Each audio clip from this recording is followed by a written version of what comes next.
പാസാക്കിയ നിയമം അങ്ങനെയാണ്. ഇപ്പം അത് 40% സംസ്ഥാനങ്ങളുടെ തലയിലാക്കിയിരിക്കുന്നു.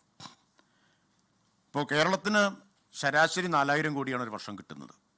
ശരാശരി 40% വഹിക്കണം എന്ന് പറയുമ്പോൾ 1600 കോടി രൂപ ഓരോ വർഷവും സംസ്ഥാനത്തിൻ്റെ ബാധ്യതയായിട്ട് അടിച്ചേൽപ്പിക്കപ്പെടുകയാണ്. ഇപ്പോൾ പാർലമെൻറ്റ് പാസാക്കിയ ഒരു നിയമപ്രകാരം കേന്ദ്രം പൂർണ്ണമായിട്ട് ഉത്തരവാദിത്വമുള്ളൊരു പദ്ധതി ഏതാണ്ട് പകുതി ഇപ്പോൾ സംസ്ഥാനത്തിൻ്റെ തലയിൽ വെച്ച് കിട്ടിയിരിക്കുന്നു. മാത്രമല്ല, ചെലവ് പകുതി സംസ്ഥാനങ്ങൾ എടുക്കണം, പക്ഷെ വ്യവസ്ഥയെല്ലാം കേന്ദ്രം തന്നെ തീരുമാനിക്കും. പേര് മുതൽ എല്ലാ വ്യവസ്ഥയും, എല്ലാ കേന്ദ്രാവിഷ്കൃത പദ്ധതികളുടെയും കാര്യത്തിൽ മോഡി ഗവൺമെൻറ് സ്വീകരിച്ച നിലപാടാണ്. ഇത് സംസ്ഥാനങ്ങളുടെ ധനപരമായിട്ടുള്ള അവകാശങ്ങൾക്ക് നേരെയുള്ള ആക്രമണം കൂടിയാണ്. ഇപ്പോൾ ഈ ഗവൺമെൻറ് അധികാരത്തിൽ വന്ന ശേഷമാണ് 90-10 എന്ന അനുപാതം കേന്ദ്രാവിഷ്കൃത പദ്ധതികളുടെ കാര്യത്തിൽ ആദ്യം 75-25 60-40 ചിലതിൽ 50-50. നേരത്തെ കേന്ദ്രാവിഷ്കൃത പദ്ധതികളിൽ 90% കേന്ദ്രത്തിൻ്റെ ഉത്തരവാദിത്തമായിരുന്നു. മോദി ഗവൺമെൻറ് വന്നപ്പോൾ അത് 75-25 ആദ്യഘട്ടം, പിന്നെ 60-40. ഇപ്പോൾ അമൃത് 2 അതുപോലെ സ്മാർട്ട് സിറ്റി 2 ഒക്കെ 50-50 ചില പദ്ധതികളിൽ. പേരവർ നിശ്ചയിക്കും, വ്യവസ്ഥകൾ അവർ നിശ്ചയിക്കും. ചിലതിൽ ഫണ്ടിങ്ങിനും ചിലതിലല്ല മിക്കവാറും എല്ലാത്തിനും ബ്രാൻഡിങ്ങും നിർബന്ധം, ആരുടെ കേന്ദ്രത്തിൻ്റെ ബ്രാൻഡിങ്ങും. ഇപ്പോൾ സംസ്ഥാന അവകാശങ്ങൾക്ക് നേരെ നടത്തുന്ന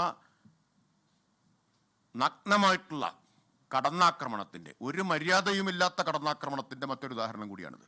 ഇപ്പോൾ കേരളത്തെ സംബന്ധിച്ച് 1600 കോടി രൂപയുടെ അധിക ബാധ്യത നമുക്ക് വരും. പിന്നെ ഈ നിയമത്തിൽ, ഒറിജിനൽ നിയമത്തിൽ, മൂലനിയമത്തിൽ തൊഴിൽ നൽകാൻ കഴിയാത്ത സാഹചര്യത്തിൽ അലവൻസും വൈകുന്നതിൽ, വേതനം കൊടുക്കാൻ വൈകിയാൽ നഷ്ടപരിഹാരത്തിനും വ്യവസ്ഥയുണ്ട്. ഇനി മുതൽ അത് സംസ്ഥാനം ചെയ്യണമെന്നാണ്. കേന്ദ്രം നടപ്പാക്കുന്ന പദ്ധതിയിൽ ഈ പറഞ്ഞ പ്രശ്നങ്ങൾ വന്നാൽ നഷ്ടപരിഹാരം കൊടുക്കേണ്ടത് സംസ്ഥാനത്തിൻ്റെ ഉത്തരവാദിത്തമാക്കി മാറ്റുന്നു.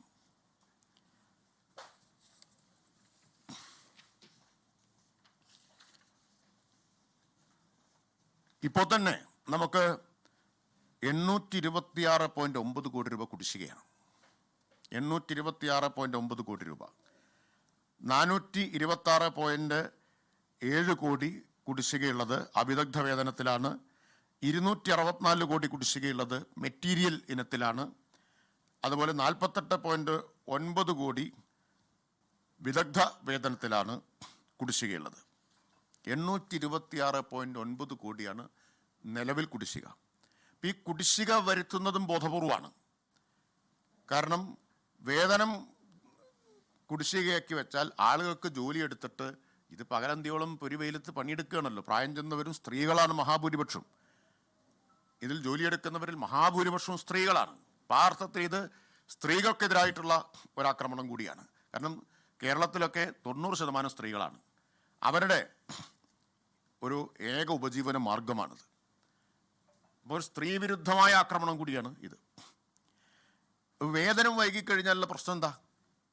പിന്നെ ഇവർ ഈ പദ്ധതികൾ തുടർന്ന് നടപ്പാക്കാൻ, തൊഴിലുറപ്പ് പദ്ധതിയിലെ പ്രവൃത്തികൾ പിന്നെ നടപ്പാക്കാൻ പറ്റാത്ത സ്ഥിതി വരും. അപ്പം അതിനെ സ്വാഭാവികമായിട്ട് കൊല്ലുക എന്ന ഉദ്ദേശത്തോടെയാണ് നിരന്തരമായിട്ട് കുടിശ്ശിക വരുത്തിയത് വേതനത്തിൽ. 826 കോടി ഇപ്പോൾ വരുത്തി. ഓരോ സന്ദർഭത്തിലും ശരാശരി 700-750 കോടി കുടിശ്ശിക നിലനിർത്തിക്കൊണ്ടേയിരുന്നു. അതിൻ്റെ ഭാഗമായിട്ടാണ് ചെയ്യുന്നത്.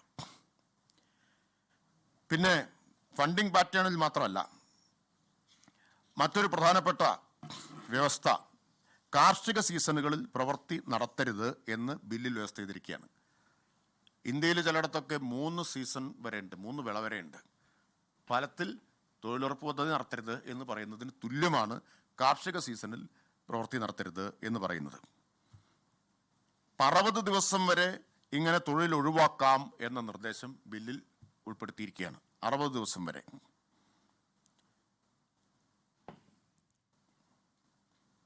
കേന്ദ്ര ഗവൺമെൻറ് പറയുന്നത് ബില്ലിൽ ഒരു കണ്ണിൽ പൊടിയിടുന്ന വ്യവസ്ഥ കൊണ്ടുവന്നിട്ടുണ്ട്. കേട്ടാൽ കൊള്ളാമല്ലോ എന്ന് തോന്നും.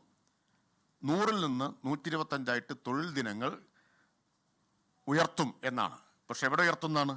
കേന്ദ്ര സർക്കാർ നോട്ടിഫൈ ചെയ്യുന്ന മന്ത്രി എം പി രാജേഷ് മാധ്യമങ്ങളെ കാണുകയാണ്. മഹാത്മാഗാന്ധി ദേശീയ ഗ്രാമീണ തൊഴിലുറപ്പ് പദ്ധതി ഭേദഗതി ബിൽ ഇന്ന് പാർലമെന്റിൽ വരികയാണ്. തൊഴിൽ ദിനങ്ങൾ 100-ൽ നിന്ന് 125 ദിവസമായി ഉയർത്തുമ്പോഴും അതിലെ വേതനമടക്കമുള്ള കാര്യങ്ങളിൽ 60% കേന്ദ്ര സർക്കാർ നൽകുക, ബാക്കി 40% സംസ്ഥാന സർക്കാർ നൽകണം എന്നതാണ് വ്യവസ്ഥ. ഇത് സംസ്ഥാനങ്ങൾക്ക് മേൽ അധിക ഭാരം ഏൽപ്പിക്കുന്നതിന് സമമാണ്. മാത്രമല്ല, ഇതിൽ ഉണ്ടാകുന്ന നഷ്ടങ്ങൾക്ക്, അതുപോലെ തന്നെ വേതനം മുടങ്ങുന്നടക്കമുള്ള കാര്യങ്ങളിൽ എല്ലാം തന്നെ അതിന്റെ മുഴുവൻ ഉത്തരവാദിത്വം സംസ്ഥാനങ്ങളുടെ തലയിൽ കെട്ടിവെക്കുന്ന പദ്ധതിയാണ്. കേന്ദ്ര പദ്ധതിയായിട്ട് പോലും നഷ്ടപരിഹാര തുകയടക്കം സംസ്ഥാനങ്ങൾ വഹിക്കേണ്ടി വരുന്ന പദ്ധതി ആണിത്. മാത്രമല്ല, കാർഷിക സീസണുകളുടെ കാര്യത്തിൽ ഈ പദ്ധതി നടപ്പാക്കേണ്ടതില്ല എന്ന് പറഞ്ഞാൽ ഫലത്തിൽ ഈ പദ്ധതി നടപ്പാക്കേണ്ട എന്ന അർത്ഥമാണ് വരുന്നത് എന്നാണ് മന്ത്രി എം പി രാജേഷ് പറയുന്നത്. കേന്ദ്രം കൊണ്ടുവരുന്ന പുതിയ ഭേദഗതിക്കെതിരായ സംസ്ഥാനങ്ങളുടെ വിമർശനം കൂടിയാണ് ഇന്ന് എം പി രാജേഷിന്റെ വാക്കുകളിലൂടെ പുറത്തു വന്നിരിക്കുന്നത്.